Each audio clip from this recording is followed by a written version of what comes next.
सध्या Instagram आणि social मीडियावरती वेगवेगळ्या रील्स काढून फॉरवर्ड करणं आणि त्याच्यासाठी व्ह्यूअरशिप मिळवणं हे खूप एक फॅड म्हणू शकतो बरोबर आपण आहे सर. त्याला.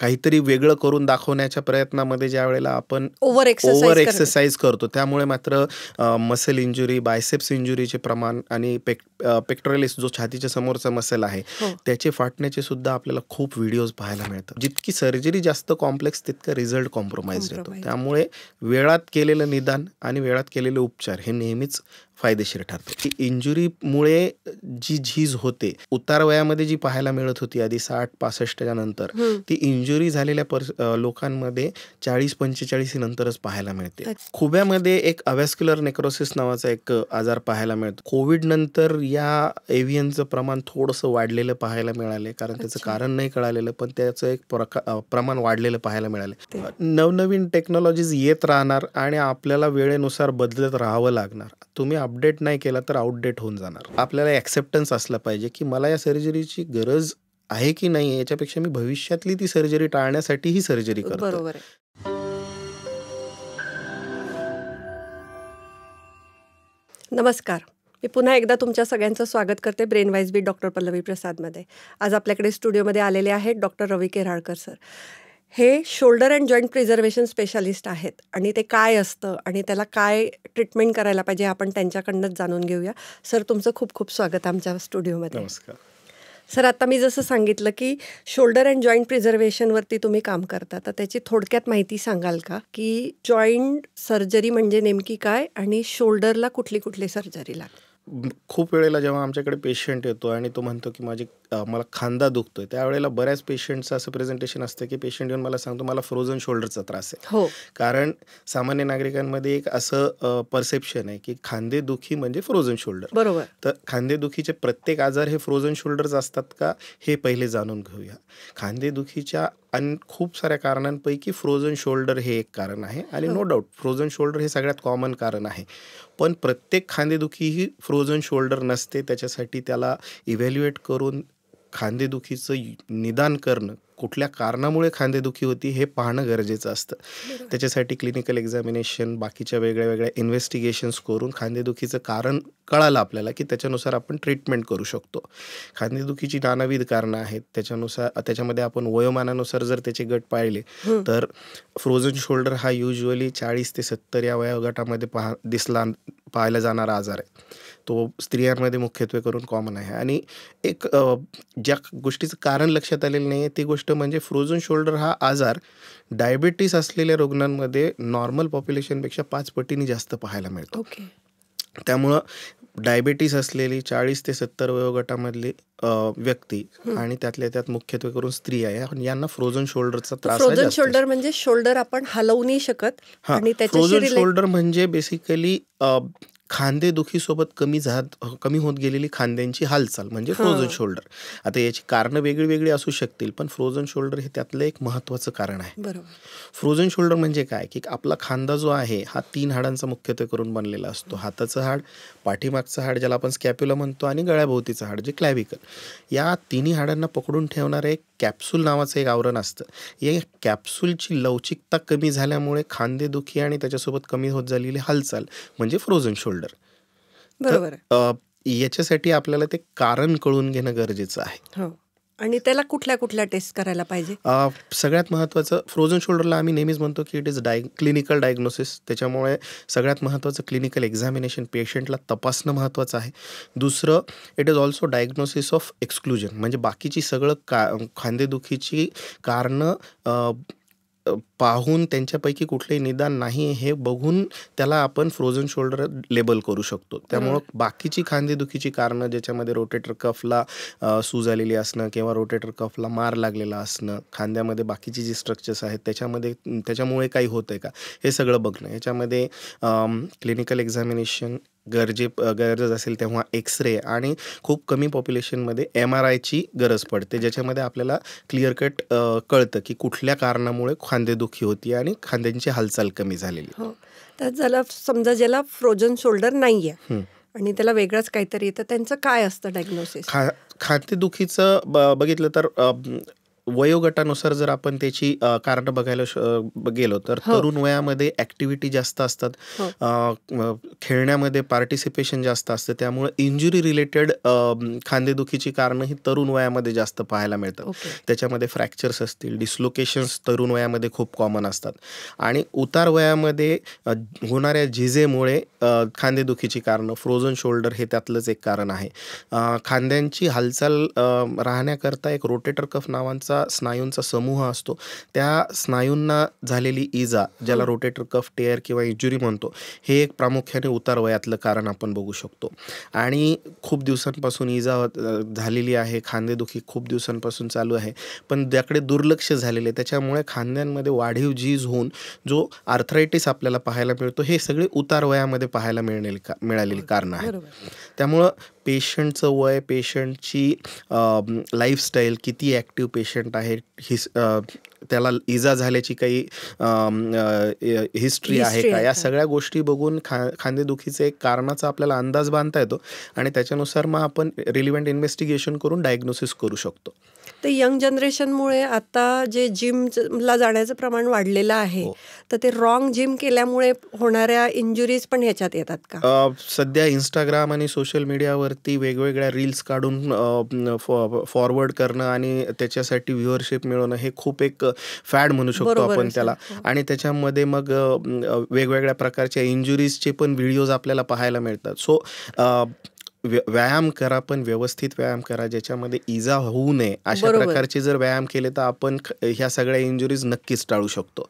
पण खूप काहीतरी वेगळं करून दाखवण्याच्या प्रयत्नामध्ये ज्या वेळेला आपण ओव्हर ओव्हर एक्सरसाइज एक्सरसाइज करतो, त्यामुळे मात्र मसल इंजुरी, बायसेप्स इंजुरीचे प्रमाण आणि पेक्टोरलिस जो छातीच्या समोरचा मसल आहे, हो. त्याचे फाटण्याचे सुद्धा आपल्याला खूप व्हिडिओज पाहायला मिळतात. बरोबर. त्यामुळं ह्याची हे साधारण कारणं म्हणजे एकतर जे जिममध्ये जातात त्यांच्यामध्ये स्टिरॉइड्सचा यूज पण एक कारण आहे. हो. त्याच्यामुळे पण आणि steroid use plus excessive exercise आणि ओव्हर एक्सरसाइज, Weight वगैरे जास्त झालं. वेट हो. वापरून एक्सरसाइज करणं, यामुळे सुद्धा मसल्स इंजुरीचे प्रमाण भरपूर आहे. भरपूर वाढले. आणि तुम्ही प्रॉपर गायडन्सनी नाही, जर डाएट तसा नसेल, तुमचा विटामिन Exactly. सप्लिमेंट तसा नसेल, तुम्ही प्रॉपर गायडन्स घेतला नसेल आणि तुम्ही नुसतंच जिम करत असाल, तर तुमचे हे वेअर अँड टेअर होण्याची कारणं जास्तच वाढतात. वाढतं.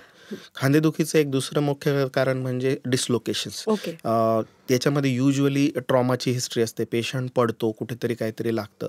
बऱ्याच वेळेला येणारा पेशंट सांगतो, मी बॅडमिंटन खेळत होतो, स्मॅश मारायला गेलो आणि अचानक खांदा सटकल्यासारखं झालं आणि प्रचंड दुखतंय. हो. शोल्डर डिस्लोकेशन ही एक प्रकारची इमर्जन्सी आहे, ज्याच्यामध्ये डिस्लोकेट झालेलं शोल्डर जागेवरती बसवणं, प्रेफरेबली अंडर ॲनेस्थेशिया, हे गरजेचं असतं पेन रिलीफसाठी.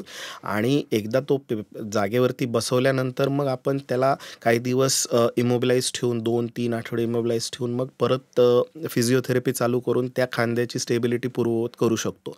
पण दुर्दैवाने काही कारणामुळे पेशंट इमोबिलायझेशन फॉलो नाही करू शकत किंवा फिजिओथेरपी तेवढी होऊ शकत नाही. आणि सगळं जरी केलं तरी एक 15 ते 20% पेशंट्समध्ये शक्यता असते की परत शोल्डर डिस्लोकेशन व्हायला लागतात. अशा वेळेला जेव्हा पेशंट दुसऱ्या किंवा तिसऱ्या वेळेला डिस्लोकेट होतो, त्यावेळेला मात्र आपल्याला योग्य MRI करून त्याचं डायग्नोसिस करणं आणि बऱ्याच पेशंटमध्ये खांद्याचं जी खोबण असते, त्या खोबणीवरती लॅब्रम नावाचं जे आवरण असतं ते फाटलेलं दिसतं.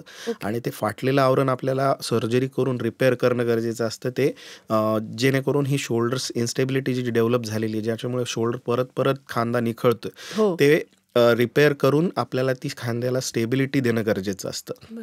अदरवाईज ज्या वेळेला मग प्रॉपर ट्रीटमेंट होत नाही, त्यावेळेला खांदा सारखा निखळायला लागतो, ज्याला रिकरंट डिस्लोकेशन म्हणतो आपण. त्यामुळे खांदा खराब होण्याची भीती असते. तर हे आता तुम्ही सांगितलं की काय प्रकार आहेत हो. ते, तर ह्याला नॉन सर्जिकल ट्रीटमेंट काय आणि सर्जिकल ट्रीटमेंट काय? खांदा शोल्डर डिस्लोकेशन बद्दल बोलूया. शोल्डर डिस्लोकेशन बद्दल जेव्हा पहिला एपिसोड असतो, इट इज ऑलवेज ट्रॉमॅटिक, त्यामुळे तिथे ट्रॉमाची हिस्ट्री असते आणि पहिला डिस्लोकेशन आपण कधीच ऑपरेट करत नाही, बरोबर. Unless patient is hi demand athlete patient असेल. किंवा आणि एजेड असेल किंवा- त्या लोकांमध्ये आपण फक्त पहिला डिस्लोकेशनला सर्जरी ॲडवाईज करू शकतो. अदरवाईज पहिला डिस्लोकेशन हे आपण ऑलवेज कन्झर्वेटिव्हली विदाऊट सर्जरीज मॅनेज करतो. 3 आठवडे खांदा बांधून ठेवायचा एका पोझिशनमध्ये आणि मग फॉलोड बाय एक्सरसाइजेस. जर खांदा दुसऱ्या किंवा तिसऱ्या वेळेला निखळायला लागला तर मग मात्र खांद्याची वाढीव झीज जी होणार आहे पुढे जाऊन जर ट्रीटमेंट नाही केली तर ती टाळण्याकरता आपण सर्जरी ॲडवाईस करतो. कारण जितके जास्त डिस्लोकेशन्सचे एपिसोड वाढतील तितकं बोन डॅमेज जास्त होतं आणि मग कॉम्प्लेक्स सर्जरी लागतात आणि रिकव्हरी हॅम्पर होते आणि जितकी सर्जरी जास्त कॉम्प्लेक्स तितका रिझल्ट कॉम्प्रोमाइज येतो. त्यामुळे वेळात केलेलं निदान आणि वेळात केलेले उपचार हे नेहमीच फायदेशीर ठरतात. नक्कीच. आणि तुम्ही मगाशी जसं म्हटलं की खांद्याचे पेन आणि त्याच्याशी रिलेटेड सर्जरी, तर ते एखाद्या वेळेस हाडाची झीज झाल्यामुळे त्यांचा प्रॉब्लेम झाला असेल तर त्याला कुठली सर्जरी आपण खांदेदुखीचं कारण जसं मी म्हटलं की शोधणं गरजेचं आहे. क्लिनिकल एक्झामिनेशन, रिलिव्हंट इन्व्हेस्टिगेशन ज्याच्यामध्ये एक्सरे किंवा MRI असतील याच्यामुळे आपण खांदेदुखीचं एक आजाराचं निदान करू शकतो. जर फ्रोझन शोल्डर असेल, प्रत्येक फ्रोझन शोल्डरच्या पेशंटला सर्जरी लागत नाही. फ्रोझन शोल्डरची प्रायमरी ट्रीटमेंट ही फिजिओथेरपीच आहे. फिजिओथेरपी करून पेशंटला काही गोळ्या औषधं फिजिओथेरपी करून जर पेशंटला इम्प्रूव्हमेंट मिळत नसेल तर आपण खांद्यामध्ये काही इंजेक्शन्स देऊ शकतो. त्याच्याने जर नाही इम्प्रूव्हमेंट झाली तर एक मॅनिप्युलेशन म्हणून एक प्रकार असतो आणि सर्जरी ही अगदीच नगण्य प्रकार पेशंट्समध्ये गरजेची पडते, ज्याच्यामध्ये ऑर्थ्रोस्कोपी करून आपण दुर्बिणीद्वारे ते कडक झाले जे कॅप्सूल आहे ते सगळीकडनं रिलीज करतो. डिस्लोकेशनबद्दल आपण जाणून घेतलं. तिसरं जे खांदेदुखीचं जे कारण आहे त्याच्यामध्ये रोटेटर कफ जे मसल्स असतात त्याला इंजुरी होण्याची शक्यता असते. या रोटेटर कफ इंजुरीची जर कारणं बघितली तर ती साधारण उतार वयामध्ये बघायला मिळणारा हे आजार आहे. त्याच्यामध्ये वयोमानानुसार होणारे बदल ज्याला age related wear and tear म्हणतो आपण ते बघायला मिळतात. असे काही प्रोफेशन्स आहेत ज्याच्यामध्ये ओव्हर यूज होतो खांद्यांचा, जसं गवंडी काम करणारे लोक आहेत किंवा पेंटर्स आहेत किंवा ज्यांच्यामध्ये हात डोक्याच्या वरती नेण्याच्या ज्या ॲक्टिव्हिटीज ओव्हरहेड ॲक्टिव्हिटीज ज्याला म्हणतो आपण त्या ज्यांच्या प्रोफेशन्समध्ये जास्त करायला लागतात किंवा स्पोर्ट्स पर्सन असतील, बास्केटबॉल प्लेयर्स आहेत, ते अशा पेशंट्समध्ये रोटेटर कफला इव्हॅल्युएट करणं गरजेचं आहे. Same clinical examination, relevant investigation, MRI. आणि अशा ठिकाणी जर टेअर असेल तर टेअर कुठला आहे, कुठल्या प्रकारचा टेअर आहे त्याचं पॅटर्न बघून त्याला अकॉर्डिंगली ट्रीटमेंट ॲडवाईस करणं गरजेचं असतं. प्रत्येकच पेशंटला सर्जरी लागत नाही. बरेचशी पेशंट फिजिओथेरपीनी पण त्यांना चांगला रिझल्ट मिळतो. पण काही ठिकाणी अशी गरज असते जिथे सर्जरी शिवाय उपाय नसतो, ज्याच्यामध्ये पेशंटला सुडो पॅरालिसिस ज्याला म्हणतो की पेशंटला पेन इतकं होतं की त्याच्यामुळे त्याची शोल्डरची हालचालच होत नाही. अदरवाईज पेशंटला तसा त्रास नाहीये, पॅरालिसिस नाहीये, पण पेनमुळे त्याला हालचाल करता येत नाहीये. अशा वेळेला आपल्याला सर्जरी करणं गरजेचं असतं.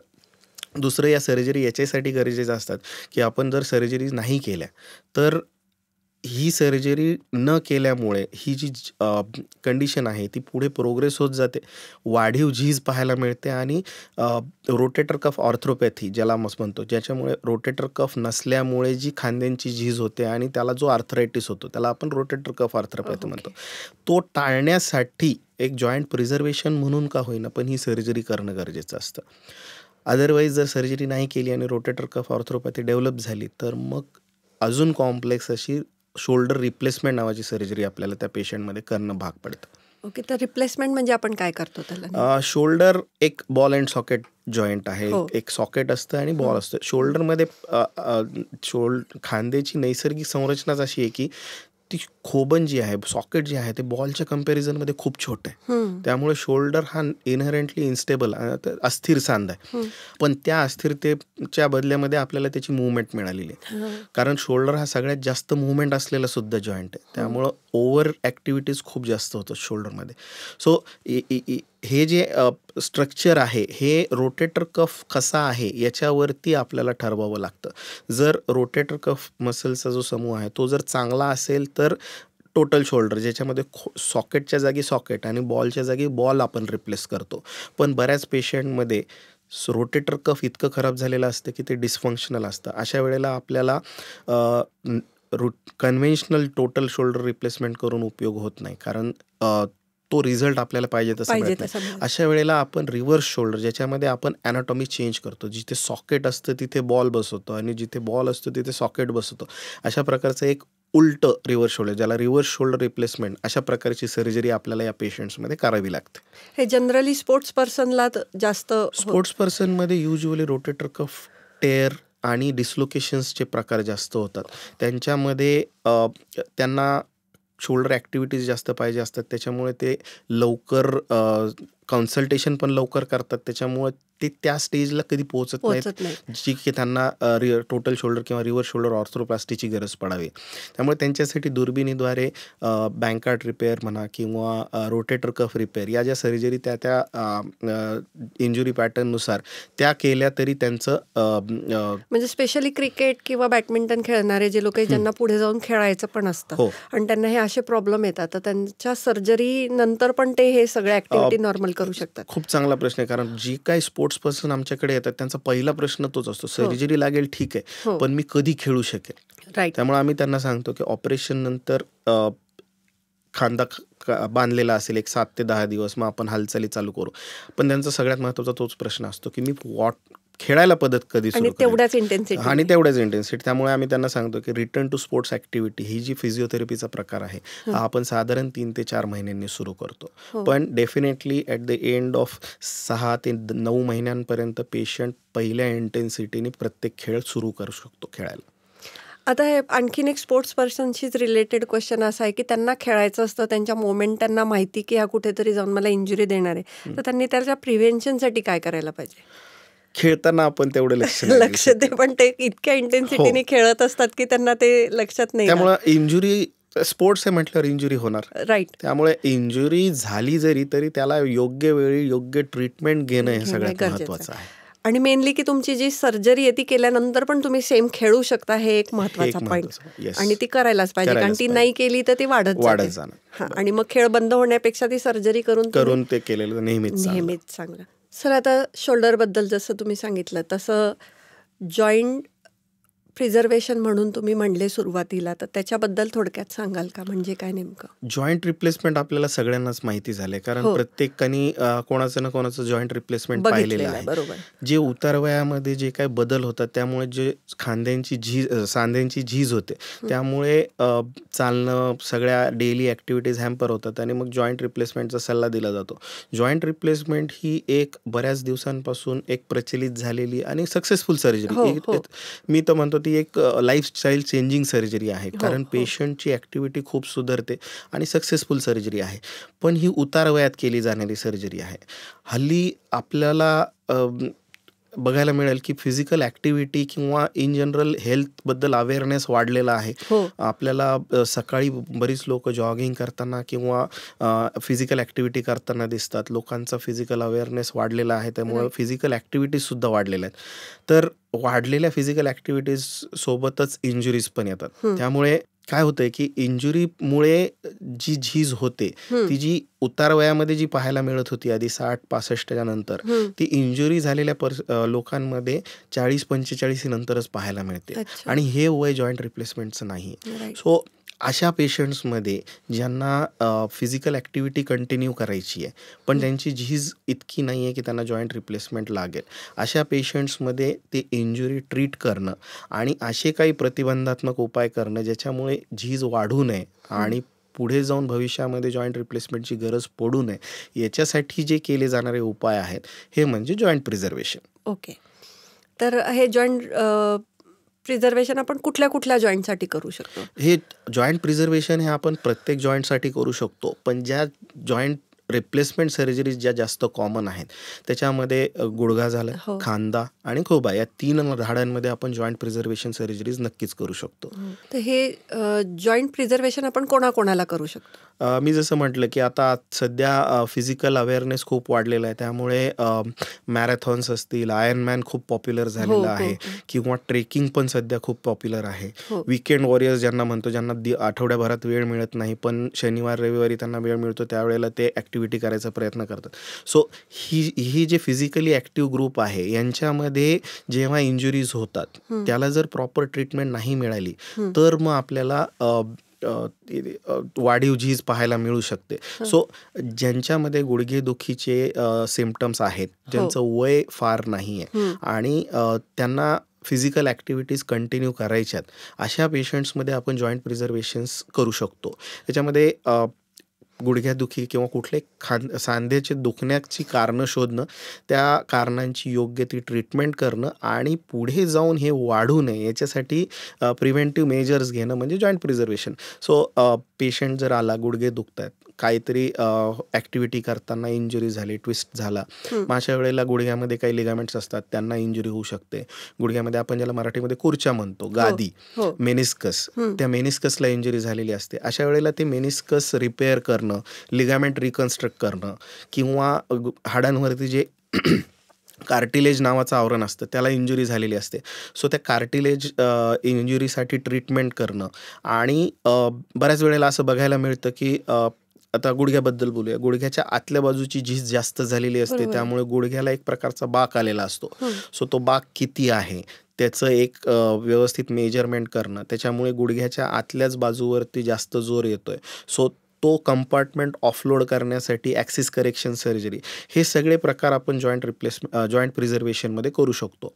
गादी जी आहे ती फक्त तिथे शॉक ॲब्झॉर्बरचं काम करण्यासाठी नाही आहे, तर ती गादी त्या कार्टिलेजची हेल्थ मेंटेन करण्यासाठी पण तितकीच महत्त्वाची आहे. त्यामुळे गादीला मार लागलाय तर जस्ट ऑर्थ्रोस्कोपी करून गादी काढण्यापेक्षा ती गादी रिपेअर करून तिची हेल्थ वाढवण्याचे प्रयत्न करणे जास्त गरजेचं आहे. कार्टिलेज हे हाडांना प्रोटेक्ट करण्यासाठी आहे, तर ते कार्टिलेज हेल्दी राहावं याच्यासाठी तो कंपार्टमेंट ऑफलोड करणं. लिगामेंट हे आपल्या गुडघ्याला स्टेबिलिटी देण्याचं काम करतात. त्यामुळं लिगामेंटला जर इंजुरी असेल तर वेळप्रसंगी लिगामेंट रिकन्स्ट्रक्शन करून गुडघ्याला स्टेबिलिटी देणं, हे सगळे जे उपाय आहेत हे सगळे जॉईंट प्रिझर्वेशनमध्ये आपण करू शकतो.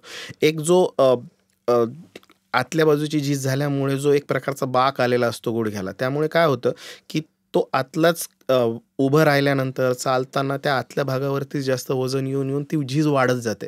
सो अशा वेळेला ॲक्सिस करेक्शन सर्जरी म्हणजे आपण पायाच्या हाडाला एक छोटंसं फ्रॅक्चर करून तो पाय सरळ करतो आणि ज्यामुळे जेव्हा आपण उभं राहतो त्यावेळेला फक्त आतल्या भागावरती वजन न येता दोन्ही भागांवरती समप्रमाणात वजन विभागलं जावं उभं राहिल्यानंतर.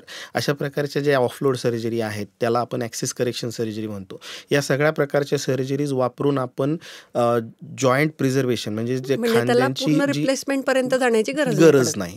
जॉईंट प्रिझर्वेशनचे उपाय केल्यानंतर भविष्यामध्ये लागणारी जॉईंट रिप्लेसमेंटची गरज आपण नक्कीच कमी करू शकतो किंवा ते भविष्यात लागणारं जॉईंट रिप्लेसमेंट नक्कीच आपण टाळू शकतो. तर खुब्यासाठी काय करू शकतो आपण? खुब्यामध्ये एक अव्हॅस्क्युलर नेक्रोसिस नावाचा एक आजार पाहायला मिळतो, ज्याच्यामध्ये मांडीच्या हाडाच्या वरती जो गोळा असतो त्याचा रक्तपुरवठा कमी झाल्यामुळे तो गोळा खराब होतो. कोविड नंतर या एव्हियनचं प्रमाण थोडंसं वाढलेलं पाहायला मिळाले, कारण त्याचं कारण नाही कळालेलं पण त्याचं एक प्रमाण वाढलेलं पाहायला मिळाले. सो या एव्हियनच्या अर्ली स्टेजेसमध्ये जर आपण निदान करू शकलो तर यामध्ये नक्कीच आपण जॉईंट प्रिझर्वेशन करू शकतो. याच्यामध्ये आपल्या हाडाचा रक्तपुरवठा वाढवण्यासाठी आणि तिथले टिश्यू रिजनरेशनसाठी आपण वेगळे उपाय करू शकतो. त्याच्यामध्ये कोर डिकॉम्प्रेशन किंवा आपल्याच हाडांमध्ये जे बोन मॅरो असतं त्याच्यामधल्या स्टेम सेल्स काढण्यासाठी बोन मॅरो ॲस्पिरेट कॉन्सन्ट्रेट किंवा त्याला शॉर्टमध्ये बीमॅक म्हणतो, या सगळ्या प्रोसिजर्स आपण खुब्यासाठी जॉईंट प्रिझर्वेशनमध्ये वापरू शकतो. ओके. आणि हे बाकीच्या जॉईंट प्रोटेक्शनसाठी पण आपण वापरू शकतो? हो, जॉईंट बाकी गुडघ्यामध्ये किंवा खांद्यामध्ये PRP इंजेक्शन्स आपण वापरू शकतो. आपल्या रक्तामध्ये वेगवेगळ्या प्रकारच्या पेशीज असतात, तांबड्या रक्तपेशी, पांढऱ्या रक्तपेशी, त्याच्यासोबतच प्लेटलेट्स नावाच्या पण पेशी असतात.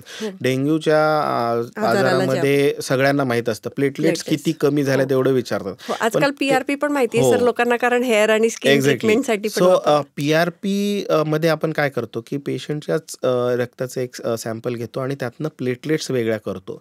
या प्लेटलेट्सचं आयुष्य साधारण 6 तासाचं असतं. एकदा त्यांचं आयुष्य संपलं की त्या डिसइंटिग्रेट होतात आणि त्यांच्यामधनं काही केमिकल्स रिलीज होतात ज्याला आपण ग्रोथ फॅक्टर्स म्हणतो. हे ग्रोथ फॅक्टर्स जिथे आपण इंजुरी झालेली आहे तिथे जर आपण PRPचं इंजेक्शन दिलं तर हे ग्रोथ फॅक्टर्स तिथे टिश्यू रिजनरेशनचं काम करतात. त्यामुळे खांद्याचे काही टिअर्स असतील ज्याला सर्जरी टाळायची आपल्याला, किंवा गुडघ्यामध्ये जर काही हे असतील टिश्यू इंजुरी झालेली असेल, अशा ठिकाणी आपण ती इंजुरी भरून निघण्यासाठी PRP इंजेक्शनचा नक्कीच वापर करू शकतो. तर हे आपण सगळे जॉईंट वाचवण्यासाठी करायच्या सगळ्या थेरपी आहेत. थेरपीज आहे. ओके. तुम्ही आता बोलता बोलता आर्थ्रोस्कोपी हा शब्द वापरला सर, तर ते नेमकं आर्थ्रोस्कोपी म्हणजे काय? ऑर्थ्रोस्कोपी हा एक ऑर्थ्रोस्कोपी म्हणजे आम्ही जे ऑपरेशन्स करतो दुर्बिणीने, त्याला ती दुर्बिणीला आपण मेडिकल टर्मिनॉलॉजीमध्ये ऑर्थ्रोस्कोप ओके, म्हणतो. ओके. आणि ऑर्थ्रोस्कोपनी केल्या जाणाऱ्या, दुर्बिणीद्वारे केल्या जाणाऱ्या सर्जरी म्हणजे ऑर्थ्रोस्कोपी.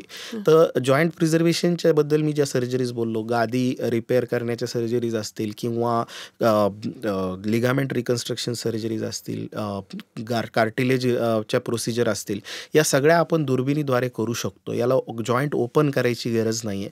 तर या सगळ्या सर्जरीज ऑर्थ्रोस्कोपी सर्जरीजमध्ये येतात. ओके. जॉईंट प्रिझर्वेशनच्या मॅक्झिमम सर्जरीज आपण ऑर्थ्रोस्कोपीद्वारे करू शकतो, except for that axis correction surgery, ज्याच्यामध्ये बाक घालवण्याच्या ज्या सर्जरीज आहेत त्या मात्र आपल्याला ओपन करूनच कराव्या लागतात.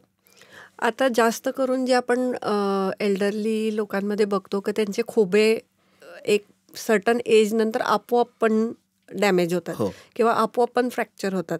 तर ते टाळण्यासाठी आपण खूप एक 10-15 वर्ष आधी त्यांना काही सजेस्ट करू शकतो का? खूप चांगला प्रश्न आहे हा, कारण खुब्याशी रिलेटेड फार प्रश्न विचारले जात नाहीत. गुडघेदुखीबद्दल खूप तुम्हाला विचारलं जाईल किंवा तुम्हाला अवेलेबल असेल. खुब्याबद्दल तेवढे प्रश्न फार कारण विचारले जात आता नाहीत. माझ्या बघण्यात तर आहे की ज्यांनी 90 क्रॉस केलंय त्यांचं खुबा आपोआप फ्रॅक्चर होतो, जो की त्यांना माहिती पण नसतो. त्याचं कारण ऑस्टिओपोरोसिस. हाडं ठिसूळ होत जातात. जसं जसं वय वाढत जातं तसं तसं हाडांमधलं कॅल्शियम कंटेंट कमी होतं ना, आणि हाडं ठिसूळ होत जातात. जितकं ऑस्टिओपोरोसिस जास्त तितकं फ्रॅक्चर होण्यासाठी जो ट्रॉमा लागतो त्याची तीव्रता कमी होत जाते. अगदी तुम्ही बघितलं असेल की खुर्चीवरून बसता बसता पाय सटकून पडल्यामुळे सुद्धा फ्रॅक्चर्स होतात, आणि याला कारण ऑस्टिओपोरोसिस आहे. सो अशा केसेसमध्ये आपल्याला ऑस्टिओपोरोसिस फ्रॅक्चरच्या ट्रीटमेंट सोबतच ऑस्टिओपोरोसिसची ट्रीटमेंट करणं सुद्धा गरजेचं आहे. पण हा ऑस्टिओपोरोसिस डेव्हलप होण्यापेक्षा त्याला आपण प्रतिबंधात्मक उपाय आधीच करू शकतो. असं पाहण्यात आलेलं आहे की कॅल्शियम डिपॉझिशन जे हाडांमध्ये होतं ते एका पर्टिक्युलर पॅटर्नमध्ये होतं. तुमच्या हाडांच्या आजूबाजूचे स्नायू जर ॲक्टिव्ह असतील, तुम्ही जर वेट बेअरिंग एक्सरसाइजेस करत असाल, तर त्या हाडांमध्ये कॅल्शियम डिपॉझिशन हे जास्त होतं. त्यामुळे एक active lifestyle, weight bearing exercises आणि समप्रमाणात सकस आहार घेणं, ज्याच्यामध्ये व्हिटॅमिन डी आणि कॅल्शियम भरपूर प्रमाणात असेल, असे जर तुम्ही हे करत राहिलात तर ऑस्टिओपोरोसिस डेव्हलप होण्याचे चान्सेस कमी होतात. स्त्रियांमध्ये ऑस्टिओपोरोसिस जास्त पाहायला मिळतं, कारण रजोनिवृत्ती किंवा पाळी बंद झाल्यानंतर स्त्रियांमध्ये जे हार्मोनल चेंजेस होतात त्याच्यामुळे स्त्रियांमध्ये ऑस्टिओपोरोसिस हे जास्त पाहायला मिळतं. सो त्याच्यासाठी पाळी बंद होण्याचं जे पिरियड आहे 45 ते 55 या दरम्यान व्हिटॅमिन डीचे सप्लिमेंट्स चालू करणं, कॅल्शियम चालू करणं, फिजिकल ॲक्टिव्हिटी, आणि जेव्हा गरज असेल त्यावेळेला हार्मोनल सप्लिमेंट्स, आणि एकदा निदान झालं ऑस्टिओपोरोसिसचं की ऑस्टिओपोरोसिस आहे तर त्याच्यानुसार ट्रीटमेंट घेणं. त्याच्यामध्ये भरपूर ऑप्शन्स आहेत. महिन्याला घेणारं इंजेक्शन किंवा 6 महिन्यांनी घेणारं इंजेक्शन, रोजची घेणारी इंजेक्शन्स आणि गोळ्या, औषधं, हे भरपूर प्रकार आहेत. पण ते होऊ नये ह्याच्यासाठी जर प्रतिबंधात्मक उपाय केले तर डेफिनेटली आपण ऑस्टिओपोरोसिस टाळू शकतो. आता गुडघ्याशी रिलेटेड थोडेसे मिथ्स अँड फॅक्ट्स आहेत सर, की रनिंग केल्याने गुडघेवरती प्रेशर येतो आणि लवकर त्याची झीज होते, तर हे कितपत बरोबर आहे? जर तुम्ही व्यवस्थित प्रिकॉशन्स घेऊन नाही केलं, काय होतं की कोणीतरी करतोय किंवा मला या मॅरेथॉनमध्ये भाग घ्यायचा आहे म्हणून व्यवस्थित पूर्वतयारी न करता ज्या वेळेला रनिंग केली जाते त्यावेळेला मात्र कार्टिलेज इंजुरी होण्याचे चान्सेस नक्कीच असतात. पण जर तुम्ही गुडघ्यांच्या काही एक्सरसाइज केल्या, डायरेक्ट पळायला सुरुवात न करता पहिले वेट रिडक्शन करून गुडघ्यांची मसल स्ट्रेंथनिंग करून जर तुम्ही प्रोग्रेसिव्ह तयारी करत करत जर हळूहळू पळायला सुरुवात केली तर डेफिनेटली त्याचा फायदाच होतो. कार्टिलेजला डॅमेज न करता तुम्ही त्या गोष्टी करू शकता. पण काहीही पूर्वतयारी न करता जर या सगळ्या गोष्टी केल्या तर कार्टिलेजला डॅमेज होण्याचे जास्त चान्सेस असतात.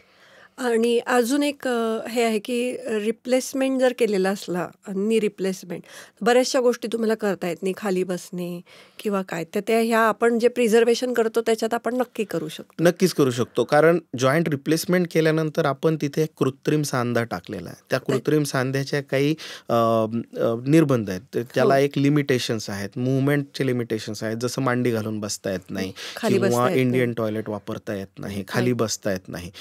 पण जॉईंट प्रिझर्वेशनमध्ये आपण नैसर्गिक सांधा जशाचा तसाच ठेवतो. त्याच्यामुळे ज्या नैसर्गिक गोष्टी तुम्ही करू शकता त्या जॉईंट प्रिझर्वेशन नंतर तुम्ही नक्कीच करू शकता. त्याला बरं. कुठल्याही ॲक्टिव्हिटीचं रेस्ट्रिक्शन असं नाही. हो. अजून एक मिथ आहे की गुडघ्याला ऑपरेशन करायची गरज नसते किंवा ते आपण कुठल्यातरी अल्टरनेट थेरपीने त्याला नीट ठेवू शकतो. तर ते कितपत बरोबर आहे किंवा त्याच्या स्टेजेस काय आहेत? गुडघेदुखीशी संबंधित ज्या काही आजार आहेत त्याच्यामध्ये जसं आपण बोललो गादीला इंजुरी हो, किंवा लिगामेंट हो, इंजुरी हे हो, सगळे हो.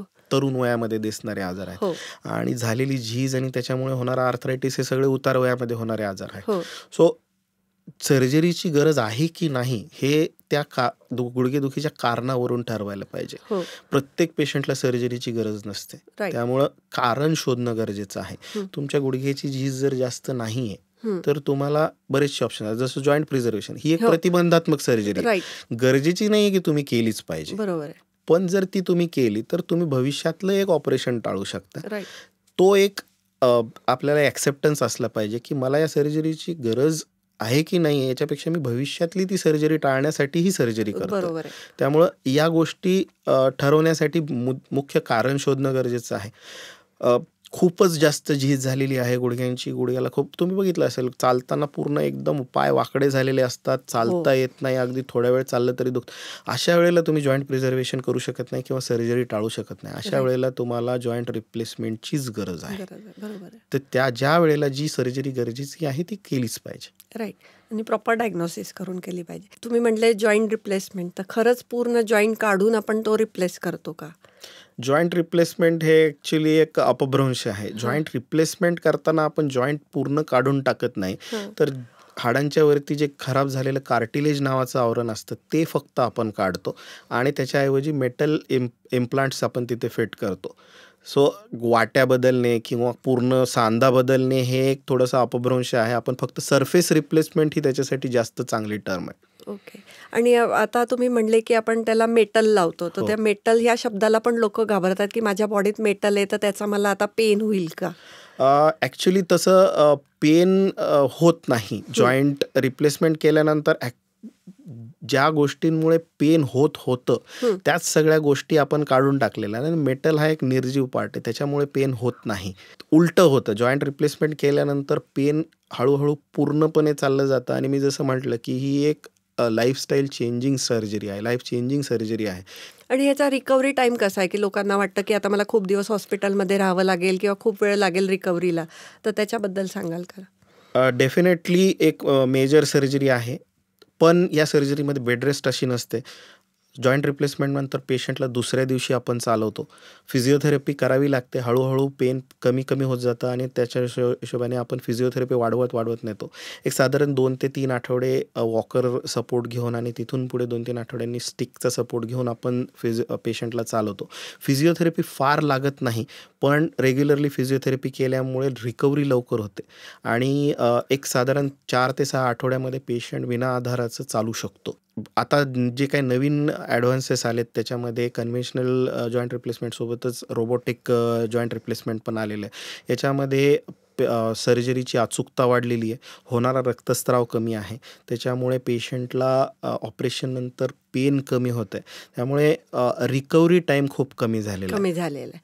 तर आपण रोबोटिक सर्जरीबद्दल तुम्ही आता म्हणले, तर ते रोबोटिक सर्जरी ह्या किती प्रचलित आहेत आता तुमच्या जॉईंट सर्जरीजमध्ये? रोबोटिक सर्जरीने आता खूप वेग पकडला आहे. आता बऱ्याचशा सेंटर्समध्ये जिथे जॉईंट रिप्लेसमेंट होतात तिथे बऱ्याचशा आता मॅक्झिमम सर्जरीज आता रोबोटिक सर्जरीजमध्ये कन्वर्ट होतात. रोबोटिक्स सर्जरीचा जो बेनिफिट आहे तो सगळ्यांना समजल्यामुळे आता मॅक्झिमम सेंटर्स आता रोबोटिक सर्जरीजवरती शिफ्ट होतात. आता तुम्ही साईश्रीमध्ये काम करता, तर आपण किती हायटेक करणार आहोत साईश्री? साईश्रीमध्ये ॲक्च्युली आपण मागच्या 4 वर्षांपासून रोबोटिक जॉईंट रिप्लेसमेंट सर्जरी करतोय. आत्तापर्यंत 2000च्या वरती पेशंट्सची जॉईंट रिप्लेसमेंट सर्जरी रोबोटिक पद्धतीने आपण केलेल्या आहेत आणि हे प्रमाण वाढत चाललं आहे. आता जनरल क्वेश्चन आहे हा, आजारांशी रिलेटेड नाही आहे, की तुम्ही सर्जन आहे आणि तुम्हाला आता नवीन इन्स्ट्रुमेंट आलं किंवा नवीन मशीन आलं, रोबोटिक आलं किंवा अजून काहीतरी नवीन नवीन टेक्नॉलॉजी वाढतच जाते. तुम्हाला ह्या शिकायला वेळ कसा मिळतो आणि तुम्ही ते किती वेळ कसं शिकता? म्हणजे ते नवनवीन टेक्नॉलॉजीज येत राहणार आणि आपल्याला वेळेनुसार बदलत राहावं लागणार. तुम्ही अपडेट नाही केला तर आउटडेट होऊन जाणार. हो. त्याच्यामुळे अपडेट होत राहणं गरजेचं आहे आणि त्याच्यासाठी वेळ हा काढावाच लागेल. कसं की तुम्ही हाताने सर्जरी करत होते आतापर्यंत, तर तो तुमचा एक अंदाज होता आणि तो आता तुम्हाला त्या मशीनवरती करावं लागतो. तर ते तुम्हाला किती दिवस लागतात एखादं नवीन मशीन शिकायला? प्रत्येक गोष्टीला लर्निंग कर्व असतो. कुठलीही नवीन टेक्निक एकदम पहिल्या दिवसापासून येत नाही. त्यामुळे हळूहळू आपण करतच शिकत जातो. पण एक साधारण पेशंटला नुकसान न होऊ देता ती टेक्निक शिकणं गरजेचं असतं. त्यामुळे बॅकअप आपल्याला नेहमीच आणि तयार पेशंटचा ठेवावा फायदाच लागतो. असतो ह्या पेशंटचा फायदा करत आपल्याला त्याला त्रास न देता किंवा कुठेही रिझल्ट हॅम्पर न होऊ देता या टेक्निक शिकणं महत्त्वाचं आहे. त्यामुळे थोडासा लर्निंग कर्व असतो, पण तो प्रत्येक टेक्निकसोबतच येतो. आता सर्जन म्हणलं म्हणजे तुम्हाला कंटिन्यू शिकत राहावं लागणार आहे काम करता करता आणि हेक्टिक लाईफ जगतच राहावं लागणार आहे. तर हे हेक्टिक लाईफला तुम्ही कसे कोप अप करता? कोप-अप मेकॅनिझम डेव्हलप करावेच करावंच लागतं. पण वर्क लाईफ बॅलन्स आपल्याला जमला पाहिजे. टाईम मॅनेजमेंट जमलंच पाहिजे. जमलंच पाहिजे. तर तुम्ही खूपच छान आम्हाला आज इथे माहिती सांगितली आहे की टेक अवे होम मेसेज जर घेतला तर तुम्ही तुमचे बोन्स जे रिप्लेसमेंटपर्यंत नाही नेऊ शकत तुमचे जॉईंट, त्याच्या आधी पण ट्रीटमेंट आहेत, त्याच्याविषयी पण जाणून घ्या. त्याच्याविषयी जाऊन तज्ज्ञांना विचारा आणि MRI, CT स्कॅन ह्या अशा गोष्टी आहेत की त्याच्याने तुम्हाला डायग्नोसिस प्रॉपर होते आणि तुम्हाला सर्जरीची गरज आहे का नाही आहे ते तुम्ही तज्ज्ञांना जाऊन विचारलंच पाहिजे. आणि नवीन टेक्नॉलॉजी आलेल्या आहेत की तुम्हाला डायरेक्ट जॉईंट रिप्लेसमेंट करायची गरज नाही आहे. तुम्ही आता तो प्रिझर्व करू शकता वेगळ्या छोट्या ऑपरेशन्सनी. आणि जे स्पोर्ट्स पर्सन आहेत किंवा जिमवाले आहेत की जे यंग किंवा आता जे लोकांनी फिजिकल ॲक्टिव्हिटी सुरू केलेल्या आहेत, तर अशा लोकांनी त्यांच्या जॉईंट किंवा ह्याचं प्रिझर्वेशनसाठी काय करायला पाहिजे किंवा थोडंही पेन असेल तर त्याला काय करायला पाहिजे हे तुम्ही तज्ज्ञांना जाऊन नक्कीच विचारलं पाहिजे. हे तुम्ही खूपच छान आणि साध्या शब्दात आम्हाला आज सांगितलं, त्याबद्दल तुमचे खूप खूप धन्यवाद. आणि असंच तुम्ही परत येऊन आम्हाला नवीन काहीतरी गायडन्स द्यावा हे आम्ही अपेक्षा करतो. Thank you so much sir. धन्यवाद.